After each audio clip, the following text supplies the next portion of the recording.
হাদিসের মধ্যে আসে ওই কবরের বাসিন্দা বলতে থাকে, হে দুনিয়ার মানুষ,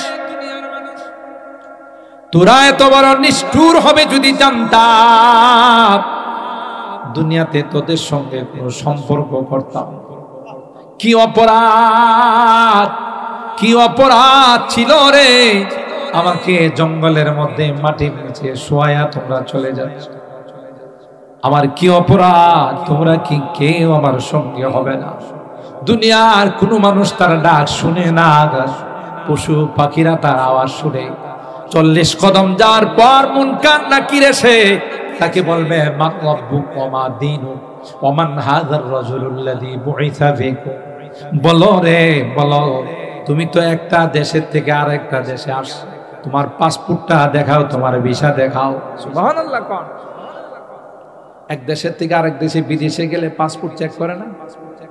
ইমিগ্রেশনের মধ্যে ভিসা আছে কি? ঠিক তদ্রুপ কবরে যাওয়ার পর দুজন ফেরেশতা তাকে বলবে, পাসপোর্ট দেখাও, তোমার ভিসা দেখাও। মান রাব্বুক, তোমার রবকে বলো রে, তোমার ধর্মের নাম কি ছিল বলো। ওই যে দেখা যায় প্রত্যেকটা কবরের সঙ্গে সুরুং পথ হয়ে যাবে। সুবহানাল্লাহ বলে ওই সুরুং পথ রওজায়ে পাখির দিকে যাবে। আল্লাহু আকবার বলেন। আল্লাহর হাবিবকে দেখাইয়া ফেরেশতা বলবে, দেখো রে, তাকে তুমি চেনো কিনা? যারা নেককার, যারা দিনদার ছিল, তারা তখন সাথে সাথে বলবেন, আমার রব আর কেউ না, আমার রব হলেন একমাত্র আল্লাহ। আমার ধর্মের নাম ছিল ইসলাম, আর তিনি আর কেউ নয়, তিনি আমার বিশ্ব নবী রহমতে আলম হযরতে মুহাম্মদুর রাসূলুল্লাহ সাল্লাল্লাহু আলাইহি ওয়াসাল্লাম। জান্নাতি লিবাস, জান্নাতি ফেরেশতারা বলবে, গোলাম, দুনিয়ার মানুষ তোমারে কোনো কাপড় দেয় নাই, লুঙ্গি দেয়, সালোয়ার, পাঞ্জাবি। দুনিয়ার মানুষ নিষ্ঠুরের মতো, এমনকি তোমার কোমরে কালো সুতা ছিল, সেটাও কাইটা রাইখা মাত্র 3টা সাদা কাপড়ে তোমাকে মোড়াইয়া, তোমাকে পেঁচাইয়া কবরের জগতে রাখছে। অথচ তোমার জামা কাপড়ের অভাব ছিল না। কথা কয় না? না না, কনকনে শীতের মধ্যে মাটির মধ্যে তোমাকে শোয়াই দিয়া গেছে। দুনিয়ার মানুষ বড় নিষ্ঠুর রে। যখন তিনি প্রশ্নের জবাব দিবে, আল্লাহ পাক ফেরেশতাদের ডাক দেয়া বলবে, আলবিসুহু মিনাল জান্নাহ ওয়া আফরিশুহু মিনাল জান্নাহ ওয়াফতাহু লাহু বাবাম মিন আবওয়াবিল জান্নাহ। আমার গোলাম, আমার বান্দি সঠিক জবাব দিয়েছে, দেরি করো না, তাকে জান্নাতি লিবাস পরায় দাও, জান্নাতি গালিচা বিছাই দাও। আল্লাহু আকবার। জান্নাতের সঙ্গে তার কানেকশন করে দাও। আর যারা নামাজ পড়ে নাই, রোজা রেখে নাই, যারা আল্লাহর হুকুম মানে নাই, পর্দা মেনটেন করে নাই, হালাল খায় নাই, হারাম খাইছে, আল্লাহর অবাধ্য হয়ে চলছে, ফেরেশতা বলবে, মান রাব্বুক, সে জবাব দিবে, হা হা লা। আরে ভাই, কি বলতেছো আমি বুঝি না, বলো তোমার রবকে। কেন আমি রবকে চিনি না? নাউজুবিল্লাহ বলেন। তোমার ধর্মের পরিচয় দাও। ধর্মের নাম বলতে পারবে না। যখন পরীক্ষায় ফেল করবে, পাসপোর্ট আর ভিসা দেখাইতে পারবে না, তখন কি বিদেশে পাঠাইবে না লাল ঘরে পাঠাইবে? লালঘর চিনেননি? জেলখানায় পাঠাবে।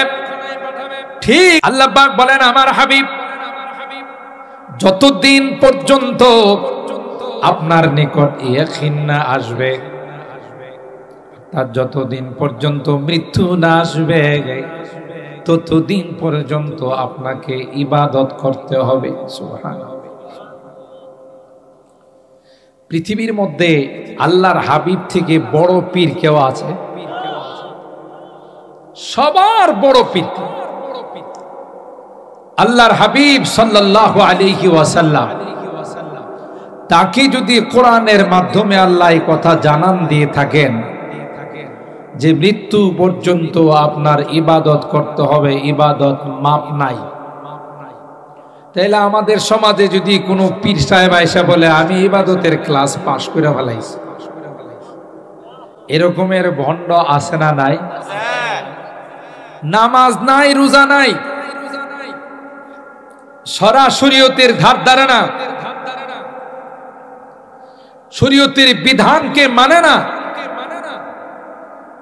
সে হয়ে গেছে এলাকার সবচাইতে বড় পেশ। আছে না নাই? পর্দার বালাই নাই। নারী পুরুষ সামনে নিয়ে কি যে কয় হ্যাঁ জানে। আপনি মুরিদ হলে বলে তোর বউ কই? পিসাব হুজুর আমার বউরে দিয়ে কি করবেন?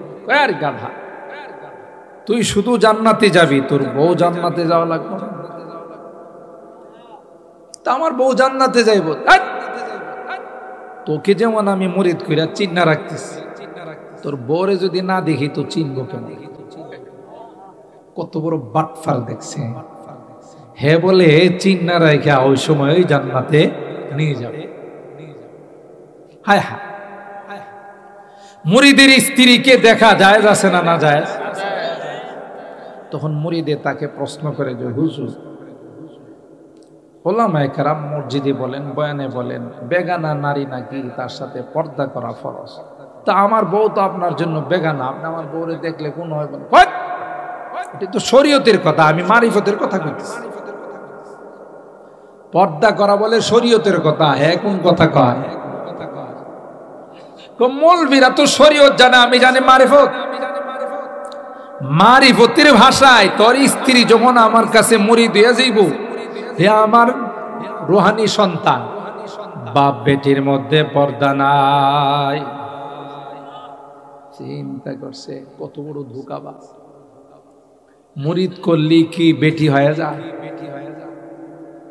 আপনি যদি দাঁড়ায় সব মহিলার সামনে বলেন তোমরা সব আমার মেয়ে, সুতরাং তোমাদের সাথে আমার কোনো পর্দা নাই, তাই বলে কি সব মেয়ে হয়ে যাবে? এই ধোঁকা যে তোমার স্ত্রী যখন আমার কাছে মুরিদ হবে তখন সে আমার রুহানি মেয়ে, বাপ বেটির মধ্যে কোনো পর্দা নাই, তোমার বউয়ের সাথে আমার কোনো পর্দা নাই। আয় হায়, রাসূল আকরাম সাল্লাল্লাহু তাআলা আলাইহি ওয়াসাল্লাম কলিজার টুকরা হযরতে ফাতেমাতুজ জাহরা রাদিয়াল্লাহু তাআলা আনহা, যাকে বলা হয় সাইয়্যিদাতু নিসাই আহলিল জান্নাহ, সমস্ত জান্নাতি রমণীদের যিনি লিডার, আল্লাহু আকবার বলেন, যার দুইটি সন্তান হাসান হুসাইন রাদিয়াল্লাহু আনহুমা সাইয়্যিদা শাবাবি আহলিল জান্নাহ, জান্নাতি যুবকদের লিডার। সুবহানাল্লাহ, জোরে বলবেন না? যার বাবা হলেন সাইয়্যিদুল কাউনাইনি ওয়াস সাকালাইন, ইমামুল আম্বিয়া ওয়াল মুরসালিন, আশরাফুল আম্বিয়া ওয়াল মুরসালিন, নবী কুলের সরদার, আল্লাহর পরেই যার মর্যাদা। সুবহানাল্লাহ বলেন। আল্লাহর হাবিব হযরতে ফাতেমাতুজ জাহরা রাদিয়াল্লাহু তাআলা আনহাকে ডাক দিয়া কয়, ইয়া ফাতিমা আনকিদি নাফসাকি মিনান নার। এ ফাতেমা, তোমার গুনার কারণে যদি তুমি জাহান্নামী হয়ে যাও, তোমার গুনার কারণে যদি তোমার জাহান্নামের ফয়সালা হয়ে যায়, ফাতেমা রে, আমি পয়গম্বর হয়ে তোমাকে জান্নাতে নিতে পারবো না। আল্লাহু আকবার। তার বাস্তব প্রমাণ হলো হযরতে নূহ পয়গম্বর একজন জালিলুল কদর পয়গম্বর ছিলেন, যিনি 1 বছর নয়, 100 বছর নয়, 950 বছর পর্যন্ত উম্মতকে দ্বীনের দাওয়াত দিয়েছেন। কত বছর? 4টি কথা। 950 বছর দ্বীনের দাওয়াত দিয়েছে, মানুষকে কলমার দাওয়াত দিয়েছে, তাওহীদের দাওয়াত দিয়েছে। কত বড় পয়গম্বর হযরতে নূহ পয়গম্বর। এত দিন দাওয়াত দেওয়ার পর 80 থেকে 82 মুসলমান হয়েছে, আর বাকি সব কাফের রয়ে গেছে। তিনি যখন তাদেরকে দ্বীনের দাওয়াত দেওয়ার জন্য যান, এত বড় শয়তান তাকে দেখলে কান আঙ্গুল দিয়ে বন্ধ করে রাখে, তার কোনো কথা যেন শোনা না যায়। চেহারার মধ্যে পর্দা ফেলে দেয়, নবীর চেহারা দেখলে গুনাহ হবে। وَأُوحِيَ إِلَى نُوحٍ أَنَّهُ لَن يُؤْمِنَ مِن قَوْمِكَ إِلَّا مَن قَدْ آمَنَ فَلَا تَبْتَئِسْ بِمَا كَانُوا يَفْعَلُونَ। আল্লাহ পাক বললেন, ও পয়গম্বর, আর দাওয়াত দিয়ে লাভ নাই, কষ্ট করে লাভ নাই, এরা আর কেউ মুসলমান হবে না, আমি আল্লাহ তাদের জন্য ঈমান হারাম করে দিলাম। আপনি দাওয়াতের মেহনত বন্ধ করে স্টিমার বানান, কিস্তি বানান, একটা সময় আসবে গো, যেই সময়ে প্লাবন শুরু হয়ে যাবে, বন্যা শুরু হয়ে যাবে। যারা ঈমানদার, যারা আপনাকে বিশ্বাস করেছে, কলমা বিশ্বাস করেছে, তাদেরকে নিয়ে স্টিমার কিস্তির মধ্যে আপনি সোয়ার হয়ে যাবেন। বেঈমানদেরকে আমি আল্লাহ বন্যার পানিতে ডুবাইয়া, পানির মধ্যে তাদেরকে আমি আল্লাহ জীবন শেষ করে দেব। হযরতে নূহ পয়গম্বর আল্লাহর হুকুমে কিস্তি বানান, স্টিমার বানান। তার জাতি, তার কওম হযরতে নূহকে নিয়ে মস্করা করে, ঠাট্টা করে, যায় আর কয়, নূহ তুমি এতদিন ছিলা নবী, এখন কি তুমি কাঠ মিস্ত্রি হয়ে গেলা? নাউজুবিল্লাহ। হযরতে নূহ পয়গম্বর কোনো জবাব দেয় না। এরা নূহ পয়গম্বরকে কেউ পাগল বলে, কেউ বা অন্য কোনো কিছু বলে। হযরতে নূহ পয়গম্বরকে কষ্ট দেওয়ার চেষ্টা করলো। হযরতে নূহ আল্লাহর কাছে বলেন, আল্লাহ তোমার হুকুমে আমি কিস্তি বানাই। এরা কয় পানি নাই, শুকনো এলাকায় কোথায় কিস্তি চলবে? সুতরাং নূহের মাথা ঠিক নাই। কিতাবের মধ্যে আসে, একটা পর্যায়ে হযরতে নূহ পয়গম্বর যখন কিস্তি বানালেন, স্টিমার বানালেন, শয়তানের দলেরা সবাই মিলে পায়খানা করলেন। বেয়াদবির দলেরা ওই কিস্তির মধ্যে তাদের পায়খানা শুরু করে দিল, বাথরুম বানাইল। নূহ পয়গম্বর আল্লাহকে বলেন, আল্লাহ এতদিন যা বলছে তা তো মেনে নিলাম, তোমার হুকুমে কিস্তি বানাইলাম, তোমার হুকুমে নৌকা বানাইলাম, বেয়াদবের দলেরা আমার নৌকাকে পায়খানা করে পরিপূর্ণ করে দিয়েছে। আল্লাহ পাক ডাক দেয়া কয়, পয়গম্বর টেনশনের কোনো কারণ নাই, যারা পায়খানা করেছে, যারা মল ত্যাগ করেছে, আমি আল্লাহ এই মল তাদের মধ্যে ব্যাগ করব। ত্যাগ যারা করছে তাদের মধ্যে কি করব? ব্যাগ করব। ত্যাগ আর ব্যাগের মধ্যে মিল আছে, ফালাইছে ঢুকাইব। কোনো টেনশন করেন না, আপনি আপনার কাজ করে যান। সুবহানাল্লাহ বলেন। নবীদের সাথে কে আছেন? জোরে বলেন, কে? এমন রূপ তাদের মধ্যে চলে আসলো, এমন মহামারী দেখা দিল, টেস্ট করে কোনো রোগ ধরা পড়ে না, কিন্তু সবাই রোগে আক্রান্ত হয়ে যাচ্ছে, অকিজু হয়ে যাচ্ছে। কোনো টেস্টের মধ্যে রোগ ধরা পড়ে না, কোনো চিকিৎসা করা সম্ভব হয় না। একজন চিন্তা করলো, বিষয়টা কি? কোনো রোগ ধরা পড়ে না। একজন কবিরাজ ওই কিস্তি থেকে সামান্য কিছু ময়লা বোঝেন তো, এটা পানির সঙ্গে মিশায়া টেস্ট শুরু, পরীক্ষা শুরু একজন রোগীকে খাওয়াইছে। দেখেন তো এই ওষুধে কাজ হয় কিনা। খাওয়ার সাথে সাথে রোগী ভালো, কথা কয় না, খাওয়ার সাথে সাথে সবার মধ্যে সাড়া পড়ে গেছে। আমাদের রোগের চিকিৎসা আবিষ্কার হয়েছে। আল্লাহু আকবার বলেন। কোথায়? ওই কবিরাজের গেলে, কবিরাজের কাছে গেলে চিকিৎসা পাওয়া যায়। কবিরাজে কয় ভাই কালকে আসেন, আমি ওষুধরা বানাই। আর ওষুধ বানানোর জন্য মেডিসিন কোত্থেকে নিয়ে আসে? কিস্তির মধ্যে, নৌকার মধ্যে যে মেডিসিন ত্যাগ করছে ওইগুলো খাওয়ায় আর রোগ ভালো হয়ে যায়। সবাই লাইন ধরছে, হতে হতে সব ময়লা শেষ হয়ে গেছে, রোগীর সিরিয়াল এখনো কমে নাই। বুঝলেন কারবারটা কে লাগাইছে? শেষ পর্যন্ত ওইটাকে ভালো করে পানি দিয়ে ধৌত করে রোগীকে পানি খাওয়ায়, তাও ভালো হয়ে যায়। এখন পানি দিয়া ধৌত শেষ, দামি দামি তয়লা দিয়ে, সেন্ট দিয়ে নৌকাকে মুছে, কিস্তিকে মুছে নাকে লাগাই রোগ ভালো হয়ে যায়। কথা কয় না? ওয়ামাকারু ওয়ামাকারাল্লাহ ওয়াল্লাহু খায়রুল মাকিরিন। আল্লাহ বলেন তোমরা ষড়যন্ত্র করো, আমি আল্লাহ ষড়যন্ত্রের দাঁত ভাঙ্গা জবাব দেওয়ার জন্য রেডি আছি। সুবহানাল্লাহ জুড়ে বলেন। আল্লাহর হাবিব সরকারে দু আলম হযরত মুহাম্মদুর রাসূলুল্লাহ সাল্লাল্লাহু আলাইহি ওয়াসাল্লাম হুজরা মুবারকে বসে কোরআন তিলাওয়াত করতেছেন।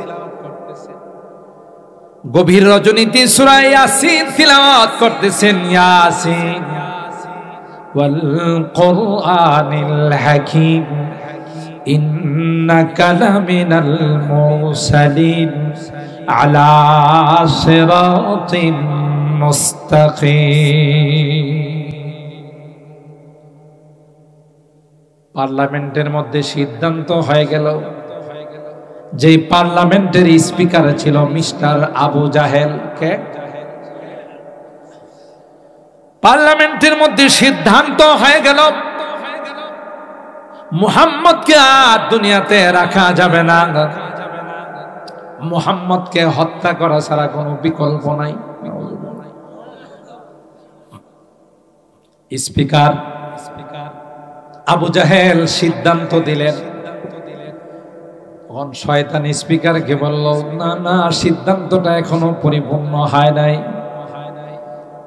কোন একটা গোত্র যদি মুহাম্মদকে হত্যা করতে যায়, মুহাম্মদের বংশধর এতটাই স্ট্রং, এতটাই মজবুত, ওই গোত্রের সঙ্গে মোকাবেলা করে তাদেরকে পরাস্ত করে দেবে।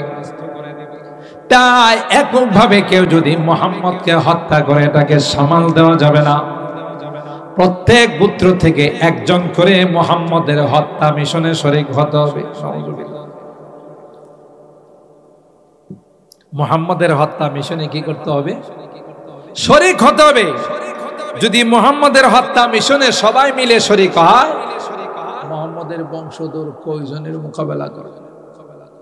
এই রায়টা ছিল মিস্টার ইবলিস। অথচ আল্লাহ পাক জানিয়ে দিয়েছেন, ইয়া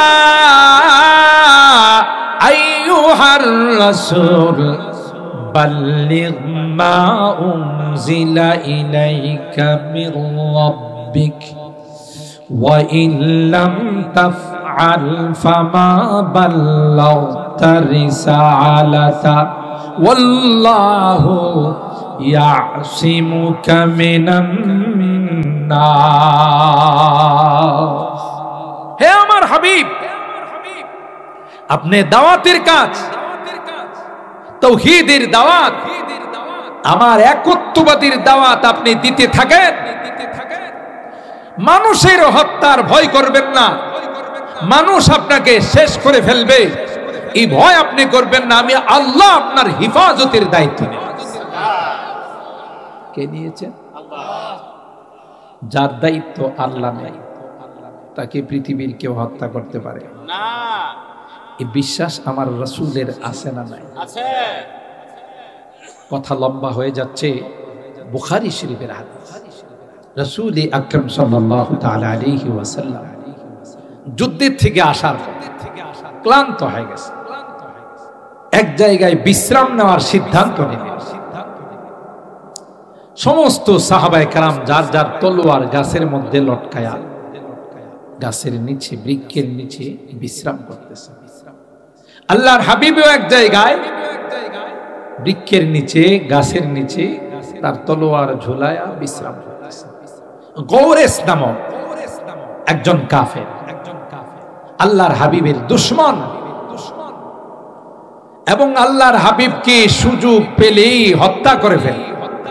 এই মিশন নিয়ে সে ঘুরে, হঠাৎ করে গৌরেস দেখে গোটা সাহাবীরা সব ঘুমিয়ে আছে, সবার তলোয়ার গাছের মধ্যে লটকানো। মুহাম্মদও ঘুমিয়ে আছে, তার তলোয়ার গাছের মধ্যে লটকানো।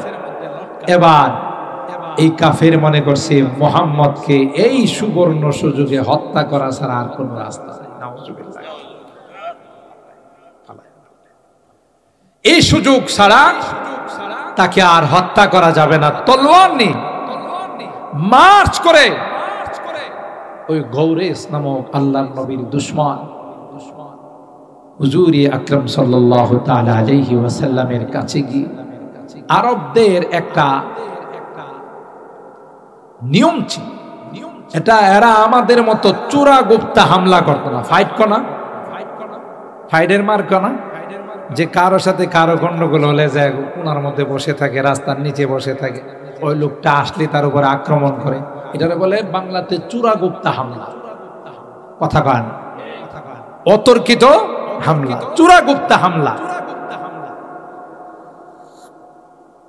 যেমন আমাদের দেশে কেউ কারো যদি এন্টি হয়, বিরোধী হয়, তাকে শেষ করার জন্য কোনো সময় কিলারদেরকে, গডফাদারদেরকে ভাড়া করে, ঠিক না? সে নিশ্চিন্ত মনে রাস্তা দিয়ে যেতেছে, হঠাৎ করে ঠুস, শেষ। কে বা কারা হত্যা করলো কোনো হদিস নেই। এটা আরবদের মধ্যে ছিল। আরবদের কথা হলো সামনাসামনি মারব, গোপনে কেন মারব? গৌরেসে এই মনে করে হুজুর আকরাম সাল্লাল্লাহু তাআলা আলাইহি ওয়াসাল্লামের তলোয়ারটা আগে হাতে নিছে, নিয়ে হুজুর আকরাম সাল্লাল্লাহু আলাইহি ওয়াসাল্লামকে ঘুমের থেকে সজাগ করছে। ইয়া মুহাম্মদ ডাক দিছে। আল্লাহর নবী দেখেন, ইয়া আল্লাহ, আমার জানের দুশমন, আমার তলোয়ারও তার হাতে, তার তলোয়ারও আমার হাতে, কোনো তলোয়ার নাই। ভীষণ ভয় পায় গেছে। কি ধারণা আপনাদের? কথা কয় না, ঘুমাইতেছেন আপনারা? রাত বেশি হয়ে গেছে তাই রাগ করে আছেন নাকি? বা একটু কথা না বললে আমি মনে করবো আমারে লাগায় আপনারা ঘুমাইতেছেন, অথবা আমি একটু দেরিতে বসছি তাই রাগ করে আছেন। আল্লাহ, বেশিক্ষণ আলোচনা হবে না ইনশাআল্লাহ। আপনাদের জন্য ইতিমধ্যেই ঘোষণা হয়েছে যে মেহমানদারির ব্যবস্থা আছে। তো এই মেহমানদারি আপনারা গ্রহণ করবেন। মেহমানদারি গ্রহণ করা সুন্নত, ঠিক না? ইজাবাতু দাওয়া, কেউ দাওয়াত দিলে সেই দাওয়াত কবুল করা, এটা আল্লাহর নবীর সুন্নাত। সুবহানাল্লাহ। ওনারা আপনাদের জন্য যাই মেহমানদারির আয়োজন করেছেন, আমরা সেটা গ্রহণ করব সুন্নতের নিয়ম, ঠিক কিনা বলেন? আপনাদের বাড়িতে এর চেয়ে ভালো ভালো খাবারের ব্যবস্থা আছে, কিন্তু মাহফিলে যে তোবারকগুলো দেওয়া, এটাকে সবাই বরকত মনে করেন, কথা কয় না। সেই জন্য আজকের মাহফিলের ইন্তেজামিয়া কমিটি যারা আছেন, তারা আপনাদের জন্য এই মেহমানদারির আয়োজন করেছেন। ইনশাআল্লাহ আমরা সেই মেহমানদারি গ্রহণ করে আখিরি মোনাজাত করে যাব ইনশাআল্লাহ। একটু হাত তুলেন, আল্লাহকে দেখান। লিল্লাহে তাকবীর, লিল্লাহে তাকবীর। কোরআন সুন্নাহর আলো, কোরআন সুন্নাহর আলো। হাত নামান, আল্লাহ আমাদের হাতগুলো কবুল করুন, আমিন। এমনি তো কত রাত আমাদের 12টা 1টা হয়ে যায়। আজকে যদি কোরআনের জন্য, দিনের জন্য আধা ঘন্টা আমাদের বেশি হয়, তাতে কি কোনো কষ্ট লাগবে? বেজার হবে? আল্লাহ আমাদের কবুল করুন, আমিন। আল্লাহর হাবিব মুস্কি হাসি দিয়ে শুধুমাত্র একটা শব্দ উচ্চারণ করেছে, সেটা অন্য কোনো শব্দ নয় রে, সেটা হলো ইসমে আজম। সুবহানাল্লাহ। আল্লাহর হাবিব দুশমনকে জবাব দিলেন, যখন বললেন মাইয়ামনাউকা মিন্নি মুহাম্মদ, তোমার তলোয়ার আমার কাছে, আমার তলোয়ারও আমার নিকট। সাহাবীরা ঘুমিয়ে আছে। এ মুহাম্মদ, তোমাকে বাঁচানোর মতো তোমার আশপাশে কেউ নাই, আমি তোমাকে হত্যা করে ফেলবো। বলো রে, আমার হাত থেকে তোমাকে কে বাঁচাবে? আল্লাহর হাবিব জবাব দিয়েছেন আল্লাহ। আল্লাহ বলে জবাব দিয়েছেন, আর কোন শব্দ বলেন নাই। আল্লাহর কসম। বুখারী শরীফ খুলে দেখুন গো, আল্লাহ শব্দ উচ্চারণ করতে দেরি হয়। ওই বীর বাহাদুর পালোয়ান গৌরসের গোটা বডিতে কম্পন আসতে দেরি হয় না। কাঁপা শুরু করেছে। কাঁপতে কাঁপতে কাঁপতে কাঁপতে মাটিতে পড়ে গেছে। আল্লাহু আকবার। হাত কাঁপা শুরু হয়েছে, শরীর কাঁপা শুরু হয়েছে। একটা পর্যায়ে কন্ট্রোলহীন অবস্থায় জমিনের মধ্যে পড়ে গেছে। এবার পয়গম্বর তলোয়ার হাতে নিলেন। সুবহানাল্লাহ জোরে বলেন। কায়াটা পাল্টাইছেন কে? অবস্থাটা পরিবর্তন করেছেন কে? আল্লাহর হাবিব তলোয়ার হাতে নিয়েছেন। ওই যে কথাটা আল্লাহর নবীর দুশমন আল্লাহর হাবিবকে বলেছিলেন, ও মুহাম্মদ, আমার হাত থেকে তোমাকে কে রক্ষা করবে? আরবিতে আল্লাহর নবী এখন তাকে বললেন মাইয়ামনাউকা মিন্নি, আবার বলো রে, আমার হাত থেকে তোমাকে কে বাঁচাবে? সুবহানাল্লাহ। একটু আগে কিন্তু এই দুশমন নিজে দেখেছে যেই বাক্যটা বলে মুহাম্মদ আমার হাত থেকে ছাড়া পেয়ে গেল, যেই বাক্যটার অ্যাকশনে আমার গোটা বডির মধ্যে কম্পন শুরু হয়ে গেল, আমিও তো সেই বাক্যটা বললে কাজ হবে, কিন্তু এই বাক্যটা বলার যে তার শক্তি নাই, বুম মারলেও তার ভিতর থেকে বাইর হবে না। ঠিক কিনা বলেন? কারণ সে তো এই বাক্যর সাথে পরিচিত নয়। একটা পর্যায়ে আল্লাহর নবী কি বলেন, রাহামুকা ইয়া নবী আল্লাহ, হে মুহাম্মদ, আমি শুনেছি রে তুমি বড় মেহেরবান, তুমি রাহমাতুল লিল আলামিন, তাই তুমি যদি আমার উপর দয়া না করো রে, কিছুক্ষণ পর তোমার সঙ্গীরা আমাকে দেখলে তলোয়ার চালাইতে হবে না, নখ বসাইলেই চলবে। কথা কয় না? 100 মানুষ যদি একটা মানুষের গায়ে শুধু একবার করে নখ বসায়, এর খুঁজে পাওয়া যাবে?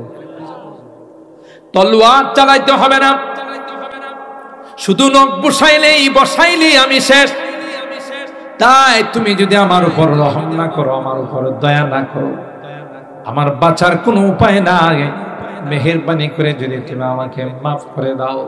আল্লাহর নবী ডাক দিয়া কয়, আল্লাহ আমাকে রাহমাতুল লিল আলামিন বানায়া পাঠাইছেন, যাও যাও, আমি নবী তোমাকে ক্ষমা করে দিলাম, আমি নবী তোমাকে ক্ষমা করে দিলাম। ওই গৌরেস এ কথা বলতে দেরি হলো, দৌড়ায়া নিজের বাড়ির মধ্যে যাইয়া কুয়া থেকে পানি তুলে গোসল করলো, পাক পবিত্র হলো রে। আল্লাহর হাবিবের কাছে আয়েশা বলে, মুহাম্মদ আর দেরি নয় রে, আমাকে তুমি পড়িয়ে দাও লা ইলাহা ইল্লাল্লাহ মুহাম্মাদুর রাসূলুল্লাহ সাল্লাল্লাহু আলাইহি ওয়াসাল্লাম। যেই ব্যক্তিটা দুশমনকে, নিজের খুনিকে হাতে নাতে পাইয়া ক্ষমা করে দিতে পারে, তিনি কোনো সাধারণ মানুষ নয়, নিশ্চয়ই তিনি আল্লাহর পয়গম্বর। সুবহানাল্লাহ। হিফাজতের মালিক কে? কাফেররা আল্লাহর নবীর হুজরা মোবারক ঘেরাও করে তলোয়ার হাতে। কিছুক্ষণের মধ্যেই আল্লাহর নবীর কামরায় রুমে ঢুকবে, শেষ করে দিবে।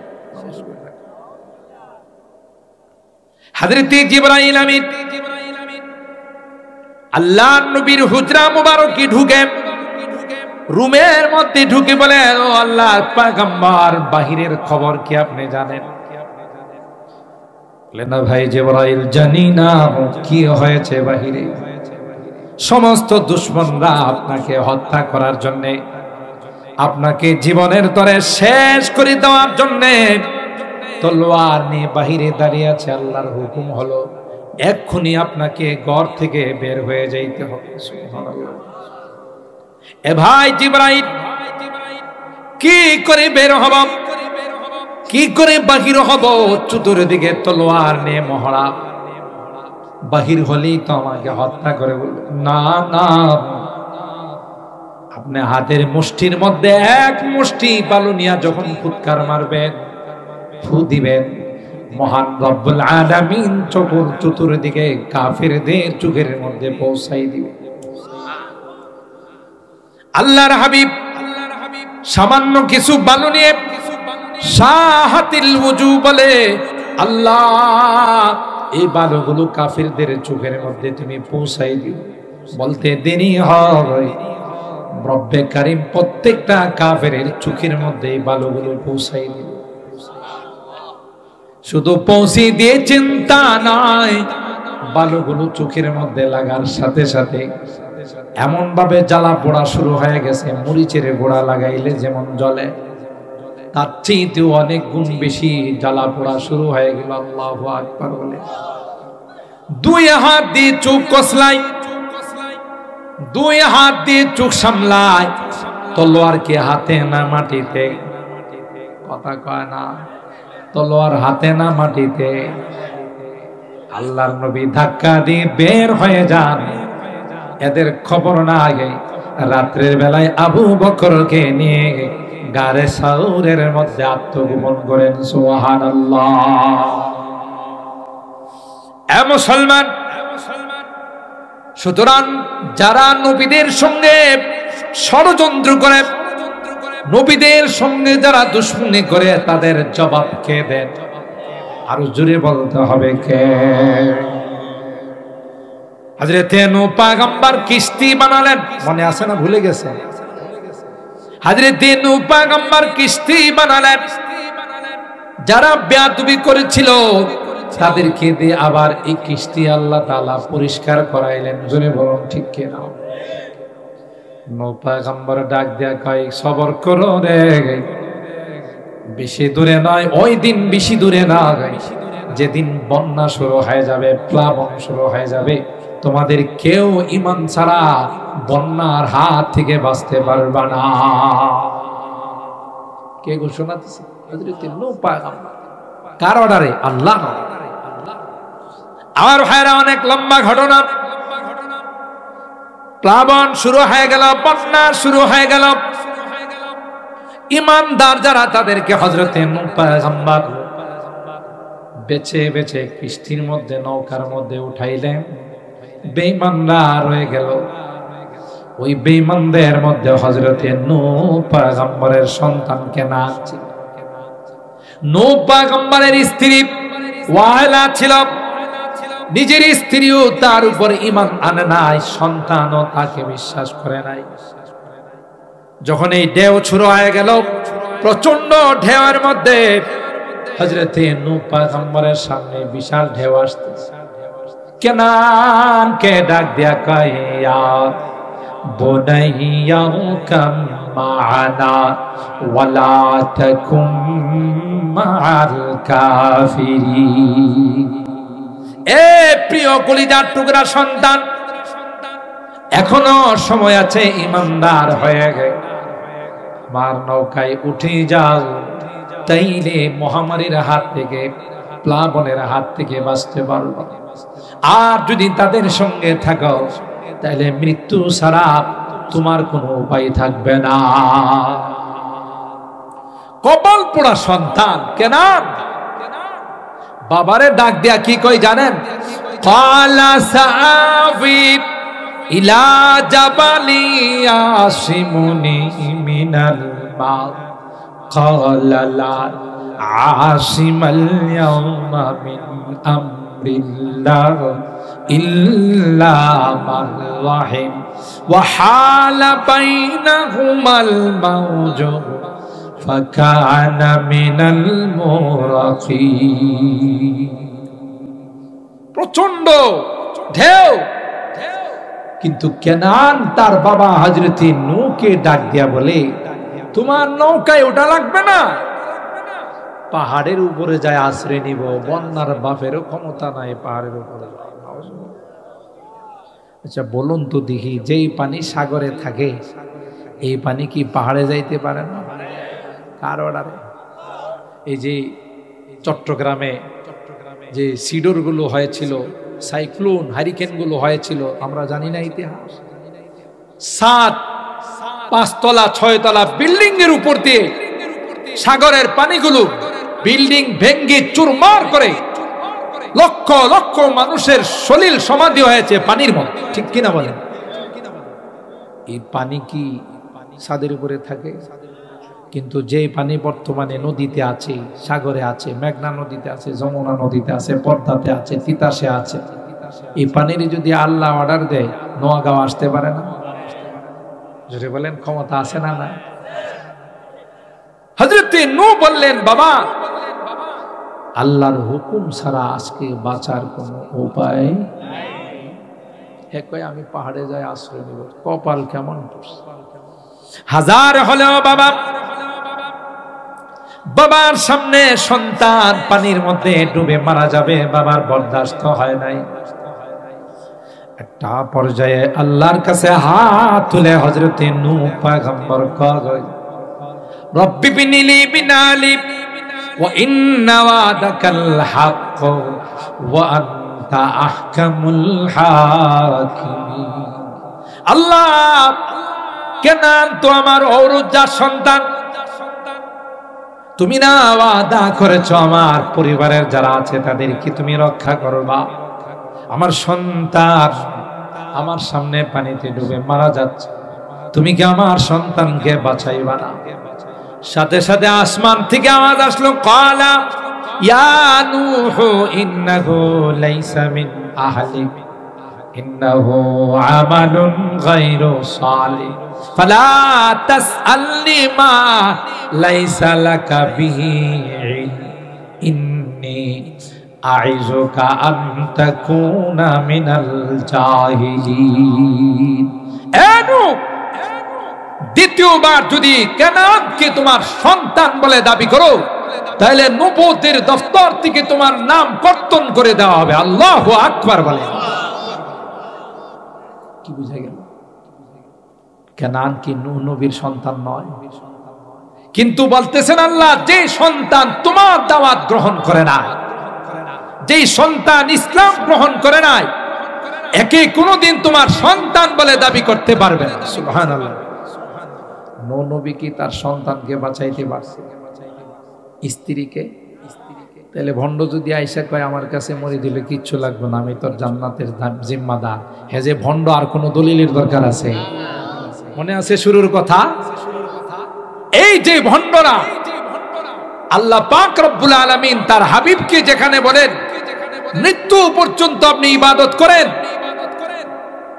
বুঝা গেল মৃত্যু পর্যন্ত কাহারও ইবাদত মাপ। দাঁড়ানোর ক্ষমতা না থাকলে বসে, বসার ক্ষমতা না থাকলে শুয়ে, শুয়েও যদি না হয় ইশারা করে হলো ইবাদত করতে হবে। বিদায় কোনো ভণ্ড যদি আয়সা বলে ইবাদত লাগে না, ইবাদতের ঊর্ধ্বে আমি চলে গেছি, বোঝা গেল হ্যাঁ শয়তানের খলিফা। ঠিক না বেটি? মুহতারাম হাজিরিন, আমি শুরু করেছিলাম মৃত্যু নিয়ে, মনে আছে তো? মৃত্যুর মতো সত্য পৃথিবীতে দ্বিতীয় কিছুই নাই। আপনি পৃথিবীর সমস্ত বিজাতিরাও মৃত্যুকে বিশ্বাস করেন, কথা কন। আপনি জো বাইডেন বলেন, শি জিনপিং বলেন, আর ভ্লাদিমির পুতিন বলেন, দাদা নরেন্দ্র মোদী বলেন, মৃত্যু বিশ্বাস করে না? করে না? এটা সবাই জানে, বাপ দাদারা সব চলে গেছে, আমাকেও যাইতে হবে। আর এটা এমন পাওয়ারফুল, যেখানে কোনো অ্যাটম বোম কাজ করে না, যেখানে কোনো পারমাণবিক কাজ করে না। সময় আসলে আমাকে আপনাকে নিয়ে চলে যাবে, কাহারও সুপারিশ মানবে। আপনারা সাদ্দাতের ঘটনা জানেন। আল্লাহর জান্নাতে যাইব না, হ্যাঁ নিজেই জান্নাত বানাইছে, ঠিক না? জান্নাতে উদ্বোধন করতে যাবে ফকির ভেসে, মালাকুল মউত উপস্থিত।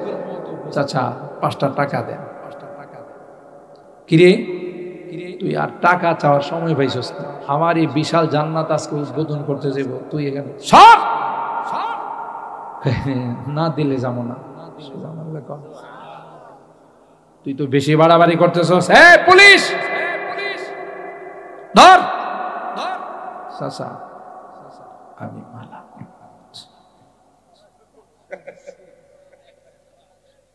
এই তুমি তুমি জি চলে জি 5টা মিনিট 5 সেকেন্ড না। সুবহানাল্লাহ জোরে বলেন। ইদিল মানিয়াতু আনসাবাত আযফারাহা আলফাইতা কুল্লা তামিমাতিন লা তানফাউ। কবি ডাক দেয়া কয়, যখন সময় চলে আসবে দুনিয়ার কোনো ডাক্তারের কাজ আসবে না, দুনিয়ার কোনো ঔষধে কাজ আসবে না, দুনিয়ার কোনো ঝাড়ফুঁকে কাজ আসবে না।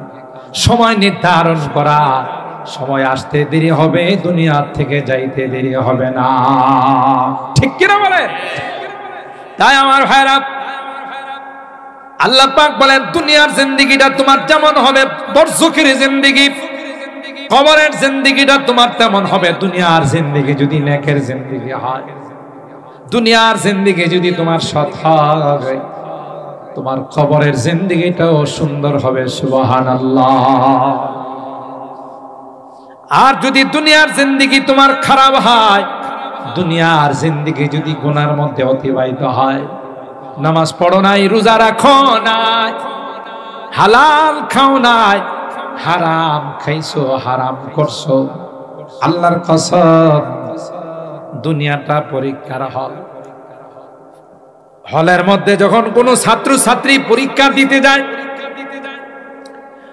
ম্যাজিস্ট্রেট দেখতেছে তার খাতার মধ্যে ভুল লেখা লেগে করতেছে, প্রশ্নের সাথে তার জবাবের মিল নাই, তারপরেও কিন্তু ম্যাজিস্ট্রেট কোনোদিন তাকে বলে না, ম্যাজিস্ট্রেট কোনোদিন তাকে বলে নাই, তাকে বলে না তোমার প্রশ্নের সঙ্গে জবাবের মিল নাই। কথা বলেন ঠিক কিনা? কেন? এটা পরীক্ষার হল। ভুল লেখক আর সঠিক লেখক তাকে লেখার সুযোগ দিতে হবে। যখন রেজাল্ট আউট হবে, ফলাফল যখন প্রকাশ পাবে, তখন দেখা যাবে কেউ হাসে, কেউ কাঁদে, কেউ মিষ্টি বিতরণ করে, কেউ আবার ফাঁসিতে ঝুলে আত্মহত্যা করে, ঠিক কিনা বলে? আল্লাহ পাক বলেন আমি দুনিয়ার জিন্দেগিতে তোমাকে স্বাধীনতা দিয়েছি, এটা একটা পরীক্ষার হল। এখন তোমাকে কিছুই বলা হবে না। যেই তোমার মৃত্যুর সময় আসবে রে, তুমি যদি নেককার হয়ে থাকো, দিনদার হয়ে থাকো, রহমতের ফেরেশতারা তোমার সামনে আসবে, বড় আদরের সঙ্গে তোমার রূহটা নিয়ে যাবে। সুবহানাল্লাহ। আদরের সন্তানকে যেমন একজনের কুলের থেকে আরেকজনের কুলে নিয়ে চুমু খায়, ঠিক যারা নেককার দিনদার তাদের রূহটাও জান্নাতি ফেরেশতারা নিবে, একজনের কুলের থেকে আরেকজনের কুলে নিবে আর চুমু খায়, আর বলতে থাকবে সালাম সালাম সালাম সালামুন আলাইকুম তিবতুম ফাদখুলুহা খালিদিন। তোমার উপর শান্তি বর্ষণ হোক, সালাম সালাম তোমার উপর তোমার আল্লাহ এবং তোমার রব রাজি। সুবহানাল্লাহ। ও ভাই ভালো করে শুনে রাখেন, আর যারা আল্লাহর বিধান মতো চলে নাই, শয়তানের তরিকা মতো চলছে, নামাজ পড়ে নাই, রোজা রাখে নাই, এরকমের লোক আছে না নাই? রোজার মাসে হোটেলের ভিতরে ঢুকে, লাল কাপড়ের ভিতরে ঢুকে, পেট ভরে খাইয়া টিস্যু দিয়া মুখটাকে এমন ভাবে মুছে, মনে হয় 1 সপ্তাহ যাবত রোজা রাখছে। এরকমের বাটপার আছে না নাই? কারণ ওই বাটপার মনে করে লাল কাপড়ের ভিতরে ঢুকলে, কালো পর্দার ভিতরে ঢুকলে দুনিয়া দেখে না, আল্লাহও দেখে না। কথা কোন ঠিক না বেটি? এ যুবক, তুমি রোজা রাখো না, তোমার স্বাস্থ্যটা নষ্ট হয়ে যাবে। তুমি মনে করো সারাদিন অনাহারে থাকলে আমি কাহিল হয়ে যাব, আমার স্বাস্থ্যটা নষ্ট হয়ে যাবে। যুবক, না রে না, বিশ্ব নবী বলে গেছেন যারা রোজা রাখে তারা সুস্থ থাকে। কথা কান। আচ্ছা আপনারা বলুন, আমরা যারা আপনারা রোজা রাখছি, রোজার মাসটা শান্তি লাগছে বেশি না এখন শান্তি? কোন রকমের পেট্রো বাংলাতে মিছিল মিটিং নাই। পেট্রো বাংলা বুঝেন তো? এমনিতে তেল তুল বিভিন্ন কিছু একটার পর একটা খাওয়ার কারণে দেখবেন পেট্রো বাংলাতে এমন মিছিল মিটিং শুরু হয়, পুলিশ ছাড়া থামে না। পুলিশ বুঝেন তো, ডাক্তারের কাছে যাইতে হয়, মেডিসিন খাওয়াইতে হয়, তো এমন মিছিল মিটিং শুরু হয়, পুলিশ ছাড়া থামে না। আর এই গ্যাস্ট্রিক, এই প্রেসার, এই সমস্যা, মাশাআল্লাহ রোজার মাসে দেখা যায় সব মাপাইলে সব সঠিক আছে, স্বাস্থ্য ভালো। নবী করিম সাল্লাল্লাহু আলাইহি ওয়াসাল্লাম যেখানে বলে গেছেন সুমু তাসিহু, তুমি রোজা রাখো সুস্থ থাকবে, আল্লাহু আকবার বলেন। বর্তমান বিশ্বের সমস্ত ডাক্তাররা একমত, যারা যত বেশি ফাস্টিং করবে অর্থাৎ উপবাস থাকবে, রোজা রাখবে, তারা তত বেশি সুস্থ থাকবে। অথচ এই কথা বলে গেছেন আমার নবী, আমার রাসূল, কত বছর আগে? ১৫০০ বছর আগে। সুবহানাল্লাহ। এ যুবক, তুমি যে স্বাস্থ্যের জন্য রোজা রাখো নাই, আল্লাহর কসম করে বলি রে যুবক, এই অবস্থায় যদি তুমি মারা যাও, সুন্দর স্বাস্থ্য নিয়ে যদি মারা যাও, তাহলে তোমার স্বাস্থ্য খাওয়ার জন্য আল্লাহ কিরামাকর আর সাত বিচ্ছু লাগাই দিবে।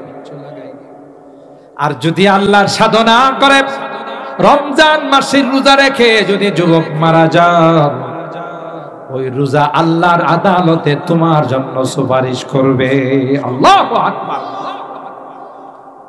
তাইলে বদকার যারা হয়, নেশাখুর যারা হয়, গানাদার যারা হয়, বেনামাজি যারা হয়, এরা যখন তাদের যখন মৃত্যুর সময় হয়, ও ভাই খুব ভালো করে খেয়াল করবে।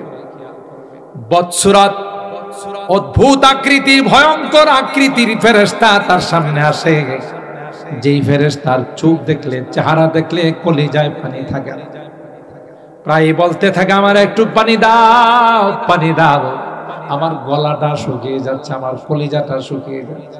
কারণ ভয়ঙ্কর ফেরেশতা দেখতেছে, যে ফেরেশতা দেখার পরে তার ভয়ের কোনো সীমা থাকে না। জোরে বলুন ঠিক কিনা? রুটা মাথা থেকে নিয়ে পা পর্যন্ত ছটফট করতে থাকে, রুটা বের হতে চায় না। আর ওই ফেরেশতা তাকে ডাক দেয়া বলে, ইয়া আইয়াতুহান নাফসুল খাবিসা উখরুজি ইলা রাব্বিকি সাখিতাদাম মাসখুতা। এরে এরে বদনসিব, এরে পুরা কপাইল্লা, এরে হারামজাদা, তুই রবকে খুশি করতে পারিস নাই, তোর রব তোর উপর অসন্তুষ্ট হয়ে আছে। আয় আয় আয়, আমাকে পাঠাইছে তোকে ধরে নিয়ে যাওয়ার জন্য। মজা বুঝবে রে যখন তোর এলাকার মানুষ কবরে রাইখা চলে আসবে। কবর ডাকতেছে আর বলতেছে, আয় আয়, আনা বাইতুল দুধ, আনা বাইতুল ওয়াহশা, আনা বাইতুল কুরবান। আমার কাছে কিন্তু কোনো লাইটিং এর ব্যবস্থা নাই, আমার কাছে কোনো পোশাক আশাক নেই, খাবার নেই, আমার কাছে আসে শুধু বিষাক্ত সাপ আর বিচ্ছু। সুবহানাল্লাহ। তাকে এইভাবে যখন ডাকতে থাকে তখন তার চোখগুলো লাল হয়ে যায়, চেহারা কালো হয়ে যায়, ছটফট করতে থাকে।